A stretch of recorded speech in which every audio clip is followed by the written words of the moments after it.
बहुत समय पहले की बात है। सोनपुर नामक गांव में प्रीति अपने चाचा चाची के साथ रहती थी। प्रीति की चाची सुजाता बहुत ही कठोर स्वभाव की औरत थी। सुजाता बिल्कुल नहीं चाहती थी कि प्रीति उसके घर में रहे। सुजाता प्रीति को बहुत ज्यादा परेशान करती ताकि वह उसके घर से भाग जाए। उससे घर का सारा काम कराती, झाड़ू पोंछे से लेकर किचन तक सारा काम प्रीति से ही कराती और पूरे दिन सुजाता आराम करती। सुजाता प्रीति को पूरे दिन में सिर्फ एक वक्त का ही खाना देती, शाम को, वो भी रूखा सूखा। ओ प्रीति महारानी, इतने आराम से काम क्यों कर रही है? तुझे पता नहीं है क्या, आज मेरी बहन मुझसे मिलने आने वाली है। घर की अच्छे से सफाई कर और हाँ, स्वादिष्ट खाना बना। खाना बनाने के बाद खाने की तरफ आंख उठाकर भी मत देखना। जी चाची जी, मैं सब काम कर दूंगी और खाना बनाकर भी रख दूंगी। मैं उसकी तरफ देखूंगी भी नहीं। आप शाम को मुझे जैसा रूखा सूखा खाना देती हैं बस ऐसे ही दे देना, उसी से मैं अपना पेट भर लूंगी। आपने मुझे अपने घर में रखा है, यही मेरे लिए बहुत बड़ी बात है। हाँ, मैंने बहुत बड़ा एहसान किया है तुझे यहाँ रखकर, वरना तेरे माता पिताजी तुझे छोड़कर कब के जा चुके हैं। सड़क पर भीख मांगती फिरती। अब चल यहाँ से, काम पर लग जा। बेचारी प्रीति बिन माता पिता की बच्ची सारा दिन काम करती और अपनी चाची की दुत्कार भी सुनती। शाम हो जाने के बाद सुजाता की बहन आ जाती है। सुजाता और भावना दोनों मिलकर बहुत मस्ती करती हैं और खाना भी बहुत मजे से खाती हैं। जब प्रीति के खाने का समय होता है तो प्रीति अपनी चाची के पास आती है और सुजाता से कहती है, चाची जी, मेरे खाने का समय हो गया, मुझे कुछ खाने के लिए दे दीजिए। क्यों मनहूस, तुझे दिखाई नहीं दे रहा? मैं अपनी बहन से बातें कर रही हूँ। अपनी मनहूस शक्ल लेकर कहीं भी आ जाती है। एक दिन खाना नहीं खाएगी तो मन नहीं जाएगी। खाने का समय हो गया, खाना दे दीजिए मनहूस। ऐसा कहकर सुजाता बहुत गुस्से में उठती है और कल की सूखी रोटी प्रीति के आगे फेंक देती है और उससे कहती है, मनहूस, ये ले रोटियां और भर ले अपना पेट और दोबारा मुझे डिस्टर्ब करने मत आ जाना, वरना मुझसे बुरा कोई नहीं होगा। प्रीति अपनी चाची की दी हुई सूखी रोटियां को बहुत मुश्किलों से निगलती है और पानी पीकर सो जाती है। सुबह होने के बाद प्रीति रोजाना की तरह काम में जुट जाती है। सुजाता की बहन भावना सुजाता से बात कर रही थी और उससे कह रही थी, दीदी, आपने सुना है सोनपुर गांव में एक ब्यूटी कंपटीशन होने वाला है। मैं यहाँ पर आपके पास इसलिए ही आई हूँ। मुझे ब्यूटी कंपटीशन में जाना है और जीत कर भी आना है।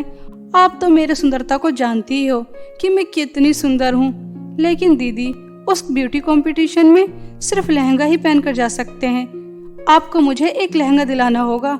आप जीजा जी से कहकर मुझे एक लहंगा दिला दो, वो भी एक अच्छे ब्रांड का। ठीक है दीदी? हाँ, क्यों नहीं, तुम मेरी सबसे अच्छी बहन हो और छोटी भी। मैं तुम्हें अच्छे ब्रांड का एक लहंगा जरूर दिलाऊंगी और देखना, तुम ही इस ब्यूटी कंपटीशन को जीत कर आओगी। सुजाता और भावना की बातें प्रीति सुन लेती है। प्रीति भी बहुत सुंदर थी और वो भी ब्यूटी कंपटीशन में जाना चाहती थी। प्रीति सोचती है, हाँ, मैंने भी न्यूज़पेपर में देखा था हमारे गांव में एक ब्यूटी कंपटीशन होने वाला है।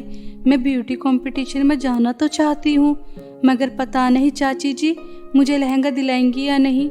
एक बार चाची जी से बात करके देखती हूँ। चाची जी दिल की बुरी नहीं है, हो सकता है वो मुझे लहंगा दिला दें।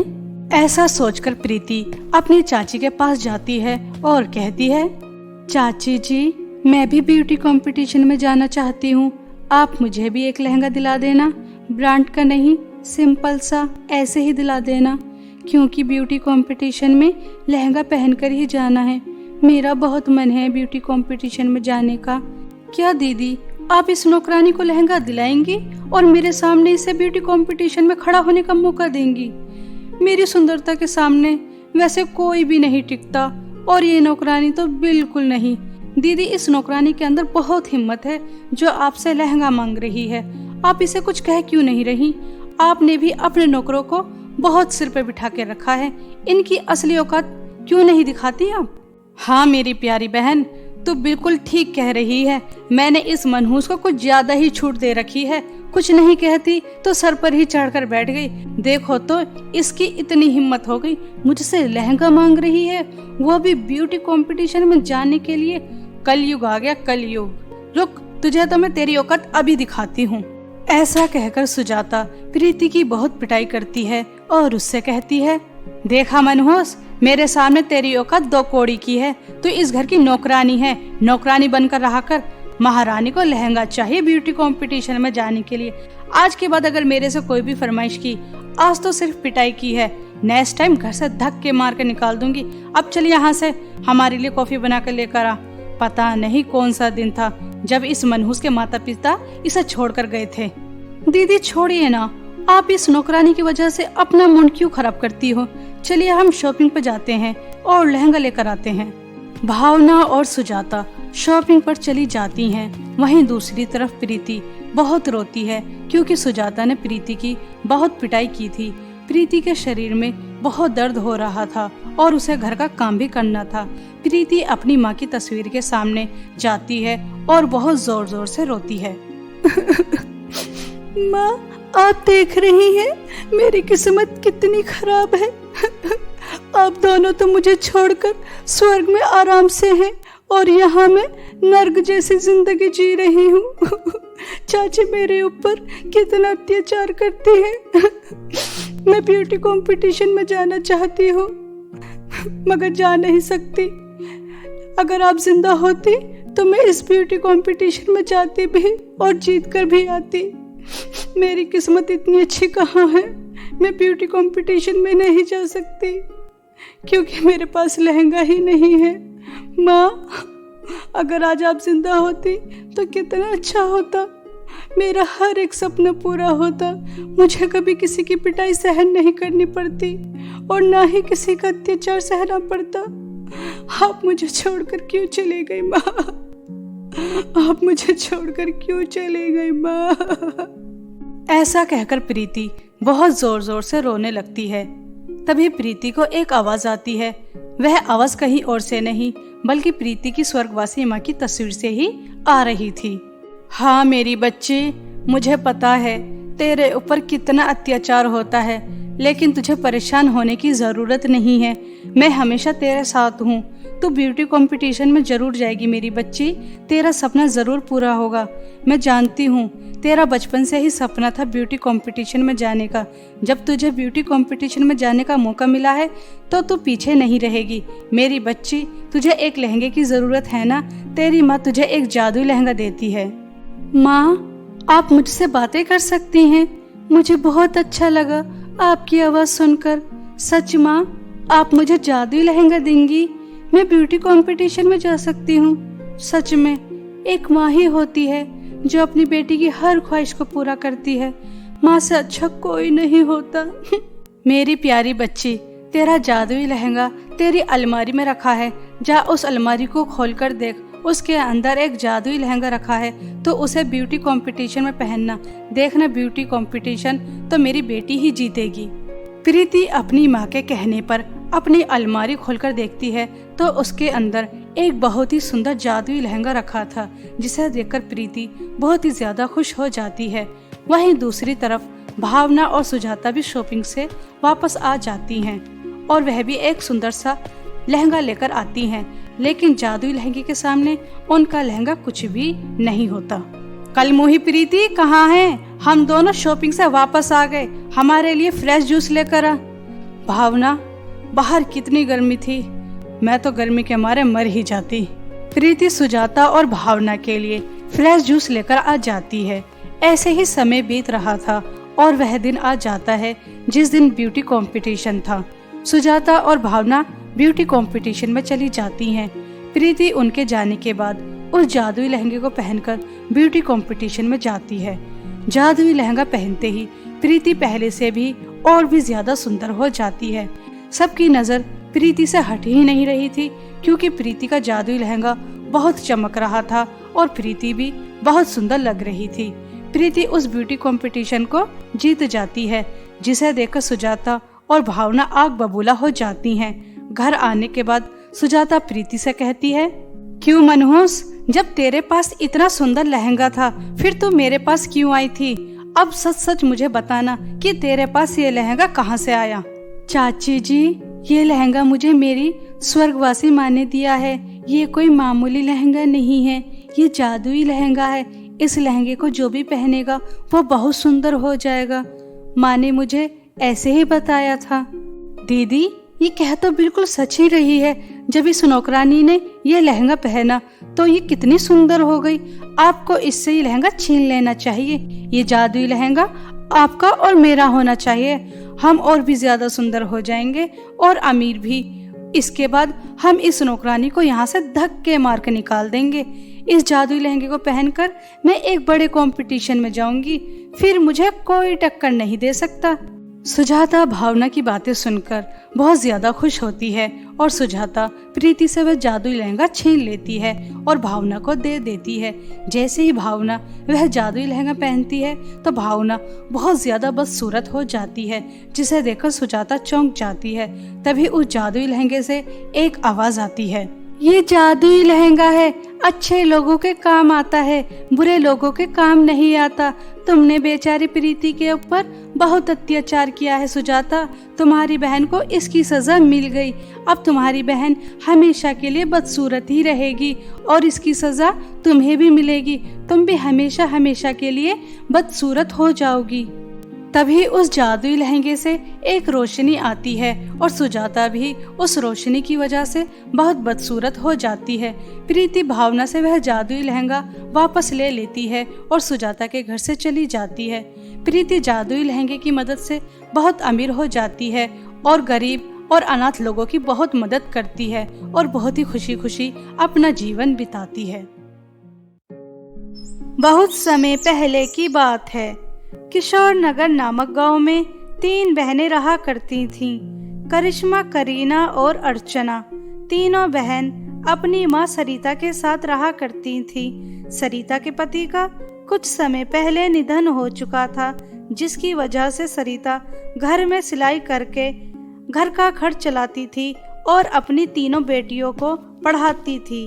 एक दिन तीनों बहन कॉलेज से घर वापस आ रही थी, तभी गांव में सभी आपस में बात कर रहे थे। क्या बहन जी, तुम्हें पता है इस गांव का जो राजमहल कब से बंद था, लेकिन अब सुनने में आ रहा है महारानी सुरेखा आ रही हैं अपने तीनों बेटों के साथ। ऐसा लगता है जैसे महारानी सुरेखा अपने तीनों बेटों की शादी इसी गांव की लड़कियों से कराना चाहती हों। हाँ हाँ बहन जी, सुना तो मैंने भी ऐसा है। मैंने तो अपनी बेटी से कह दिया कि कुछ भी हो जाए, महारानी सुरेखा के बेटे की बहू तो तुझे ही बनना है। वैसे भी मेरी बेटी किसी राजकुमारी से कम नहीं। चलो देखते हैं महारानी सुरेखा इस गांव की किन 3 लड़कियों से अपने बेटों की शादी कराती हैं। हमें इंतजार रहेगा। ऐसे सभी औरत आपस में बातें कर रही थी।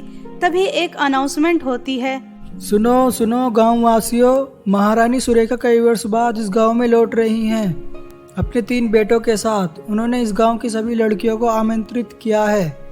महारानी सुरेखा सुंदर लड़कियों से अपने 3 बेटों की शादी कराना चाहती हैं, इसलिए सभी लड़कियां सुंदर सुंदर लहंगे पहनकर आना। यह बात सुनने के बाद करिश्मा, करीना और अर्चना बहुत खुश हो जाती हैं। तभी पास में खड़ी 2 बहनें तानिया और तारा करिश्मा, करीना और अर्चना से कहती हैं, तानिया, ये तीनों बहन तो राजमहल जा ही नहीं सकती, क्योंकि इनके पास तो लहंगे होंगे ही नहीं। क्योंकि लहंगे ये लोग कैसे खरीद सकते हैं? ये लोग तो कितने गरीब हैं और इनके पिताजी भी जिंदा नहीं हैं। माँ थोड़ी बहुत सिलाई जानती हैं, जिसकी वजह से इनका घर का खर्चा चलता है। बहुत मुश्किल से तो बेचारी पढ़ने आती हैं। हाँ हाँ तारा, तो बिल्कुल ठीक कह रही है। ये तो राजमहल जा ही नहीं सकती। हम तो शहर जाकर बहुत सुंदर सुंदर लहंगे लेकर आएंगे और उन्हें पहनकर राजमहल जाएंगे। देखना तारा, महारानी सुरेखा के दोनों बेटों से हम दोनों की शादी होगी। तारा और तानिया की बातें सुनकर तीनों बहन बहुत ज्यादा गुस्से में आ जाती हैं और तीनों मिलकर तारा और तानिया की बहुत पिटाई करती हैं। सुन तारा और तानिया की बच्ची, हम तीनों बहन जरूर राजमहल जाएंगे और हम तुमसे भी ज्यादा सुंदर लहंगे पहन कर आएंगे। तुम देखना, महारानी सुरेखा के तीनों बेटों से तो हम तीनों बहनों की ही शादी होगी। तुम देखती रह जाओगी। तुम तीनों बहनों ने बिल्कुल भी अच्छा नहीं किया। तुम नहीं जानती, हम सेठ की बेटियां हैं, हम तुमसे बदला जरूर लेंगे। देखना, हम तुम्हें नहीं छोड़ेंगे। ठीक है, पहले तुम दोनों बहन अपनी शक्ल तो ठीक कर लो, जो हम तीनों बहनों ने मिलकर तुम्हारी बिगाड़ी है। तीनों बहन तारा और तानिया को तो जवाब दे आती हैं, लेकिन तीनों बहन बहुत उदास होती हैं क्योंकि उन्हें घर के हालात के बारे में सब पता है। और वो अपनी माँ से आकर कहती हैं, मम्मी जी, आपको पता है राजमहल की महारानी सुरेखा आ रही हैं अपने तीनों बेटों के साथ इस गांव की लड़कियों को पसंद करने। राजमहल में सिर्फ लहंगा पहनकर ही जा सकते हैं। आप हमारे लिए सुंदर सुंदर लहंगे बना दीजिए ना। आपको तो कितनी अच्छी सिलाई आती है।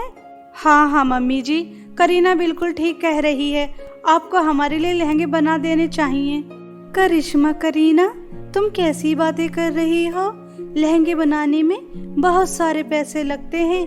इतने पैसों के तो हम शहर से अच्छे लहंगे ले आएंगे, लेकिन माँ के पास पैसे ही नहीं है। वो हमें पढ़ा रही है, वो ही बहुत बड़ी बात है। हमें माँ से ऐसी बातें नहीं करनी चाहिए। अर्चना की बातें सुनकर सरिता उदास हो जाती है और अपनी तीनों बेटियों से कहती है, मेरी प्यारी तीनों बच्चियों, तुम्हें उदास होने की जरूरत नहीं है। मैंने कुछ पैसे जोड़कर रखे हैं तुम्हारी शादी के लिए। मैं उन्हीं पैसों से लहंगों का मटेरियल लेकर आऊंगी और तुम्हारे लिए बहुत सुंदर सुंदर लहंगे बनाऊंगी। तुम तीनों बहन राजमहल जरूर जाओगी और देखना, महारानी सुरेखा के तीनों बेटों को मेरी तीनों बेटियां बहुत ज्यादा पसंद आएंगी। अपनी माँ की बातें सुनकर तीनों बहन बहुत खुश हो जाती हैं और सरिता ने जैसा अपनी तीनों बेटियों से वादा किया था, अपना वादा पूरा कर देती है। कुछ समय बाद सरिता बहुत सुंदर सुंदर 3 लहंगे तैयार करती है अपनी तीनों बेटियों के लिए, जिन्हें देखकर करिश्मा, करीना और अर्चना बहुत ही ज्यादा खुश होती हैं। इस बात की खबर तारा और तानिया को लग जाती है कि करिश्मा, करीना और अर्चना के पास बहुत सुंदर सुंदर लहंगे हैं और उनकी माँ ने बनाए हैं। तारा और तानिया अपना बदला लेने के लिए चुपके से रात को करिश्मा, करीना और अर्चना के घर में चली जाती हैं और तीनों के लहंगे को जला देती हैं। देखा तानिया, अब तीनों बहन कैसे राजमहल जाएंगी? कल शाम को हमें राजमहल जाना है और इतनी जल्दी लहंगे कैसे तैयार कराएंगी तीनों बहन? हमें मारा था ना, हमने इन तीनों बहनों से बदला ले लिया, ठीक किया ना? हाँ तारा, हमने तीनों बहनों से बदला ले लिया। तारा, इनकी माँ ने कितने सुंदर लहंगे बनाए। हमारे पास तो ऐसे लहंगे है भी नहीं और शहर में भी कहीं ऐसे लहंगे नहीं मिले थे। अब बेचारी तीनों बहन राजमहल भी नहीं जा पाएंगी। ऐसा कहकर तारा और तानिया दोनों हंसने लग जाती हैं और दबे पैरों घर से बाहर निकल जाती हैं। सुबह हो जाने के बाद जैसे ही तीनों बहन खुशी खुशी अपने खूबसूरत लहंगे दोबारा से देखने रूम में जाती हैं, तो तीनों लहंगे पूरी तरह जल चुके थे, जिन्हें देखकर तीनों बहन रोने लग जाती हैं। करिश्मा, करीना, ये क्या अनर्थ हो गया? हमारे लहंगे तो जल गए। ये काम किसने किया? माँ ने कितनी मेहनत से हमारे लहंगे बनाए थे और जो पैसे माँ ने जोड़ कर रखे थे वो सब हमारे लहंगे बनाने में खत्म हो गए। अब हम राजमहल कैसे जाएंगे? मेरी प्यारी बहनों, हमें इस तरह रोना नहीं चाहिए। माँ को कितना बुरा लगेगा। उन्होंने कितनी मेहनत से दिन रात करके हमारे लहंगे तैयार किए थे और सब पैसे भी खत्म हो गए। मुझे लगता है ये किसी और ने नहीं, तारा और तानिया ने हमसे बदला लेने के लिए हमारे लहंगे जला दिए। हाँ करिश्मा, अर्चना बिल्कुल ठीक कह रही है। ये काम किसी और का नहीं, तारा और तानिया के सिवा हमारा कोई और दुश्मन भी नहीं है। मगर अब हम क्या कर सकते हैं? आज शाम को तो राजमहल में सभी लड़कियों को जाना था, मगर हम नहीं जा सकते। माँ को कितना बुरा लगेगा। हमने उनके सभी पैसे खत्म करवा दिए। ऐसा कहकर तीनों बहन गले लगकर रोने लग जाती हैं। करिश्मा, करीना और अर्चना की बातें एक खूबसूरत परी बाहर खड़ी सुन रही थी।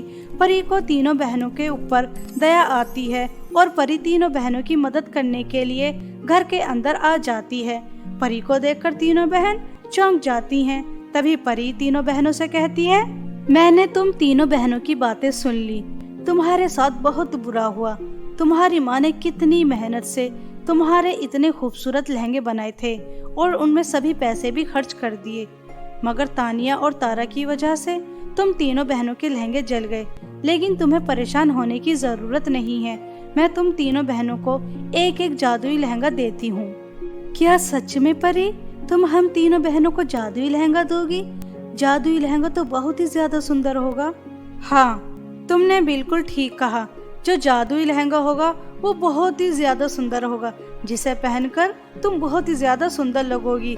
देखना, राजकुमारों की नजर तुम तीनों बहनों से हटेगी ही नहीं। ऐसा कहकर परी तीनों बहनों को एक एक जादुई लहंगा देती है।